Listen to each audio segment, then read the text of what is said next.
大家好，我是超子。有哪些简单好吃自制的下饭菜呢？俗话说白菜不如白菜，今天给大家分享一道韩式辣白菜，酸甜辣脆，拌饭拌面喝粥，那真的是嗷嗷香。首先准备一颗正经的大白菜，先用清水把表面清洗干净，洗好以后放入盆中控干水分。洗净控水的大白菜，1分为2， 2分为4， 4分为16。把白菜连同根部切成小长条。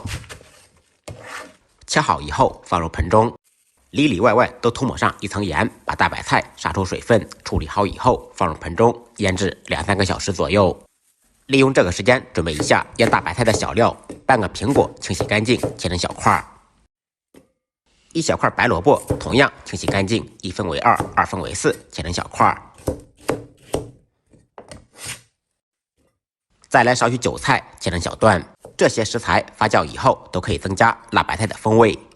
把3种食材放到料理机中打碎，打成细末状。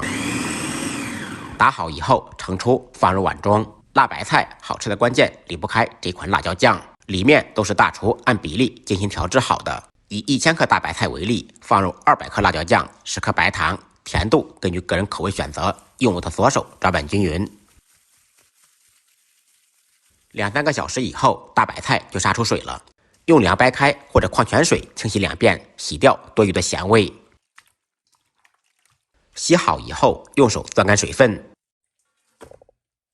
然后把调好的辣酱涂抹在大白菜上面，里里外外涂抹均匀。全部处理好以后，整齐的码入盆中，或者放到保鲜盒中，封上保鲜膜，放到冰箱冷藏，腌制5-6个小时就可以食用。就这样，一道简单好吃又下饭的韩式辣白菜就做好了。专治各种没食欲、学废的同学点完赞，赶紧动起手来，试着做一下吧。再忙再累，记得按时吃饭。下期视频见，拜拜。